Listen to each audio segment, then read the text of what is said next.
जैसे जैसे आप अंदर जाएंगे आपको पता चलता है कि कितने डीपली सब चीज़ें आपस में कनेक्टेड है।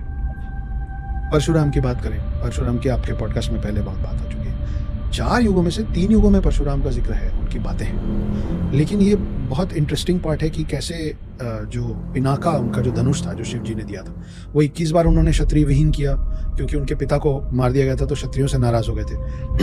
अब क्षत्रियों से नाराज होकर वो क्षत्रियों पे भारी क्यों पड़े थे, उसके पीछे भी एक कहानी।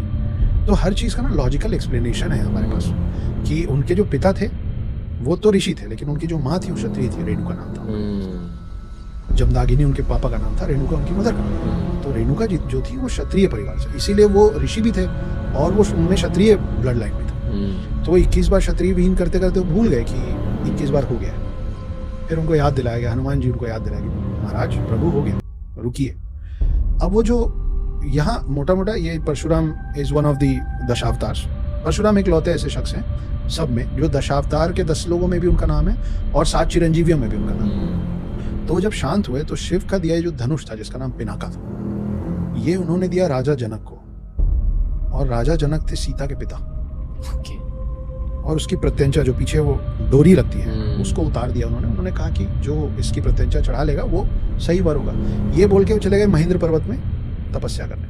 सालों साल बीत गए, क्योंकि त्रेता युग जो है, जो सेकंड युग है, ये भी एक कंफ्यूजन है।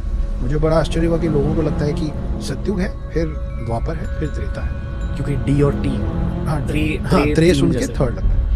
तो त्रेता युग की शुरुआत में जो पहले अवतार है वो परशुराम, और त्रेता युग के जो आखिरी अवतार है वो राम है।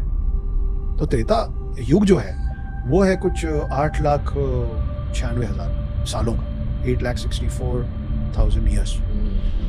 तो कहाँ वो पहले अवतार, कहाँ, तो इनमें बहुत बड़ा गैप है।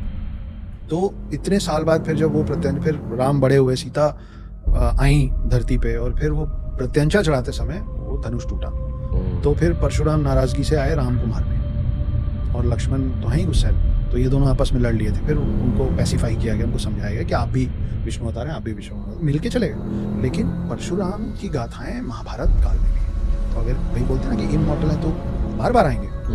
तो फिर भीष्म पितामह, सूर्यपुत्र कर्ण और द्रोणाचार्य, इन तीनों के युद्ध गुरु जो, और वो एकलव्य स्टाइल नहीं कि भाई द्रोणाचार्य की मूर्ति लगाई सीख गई, फिजिकल प्रेजेंस के साथ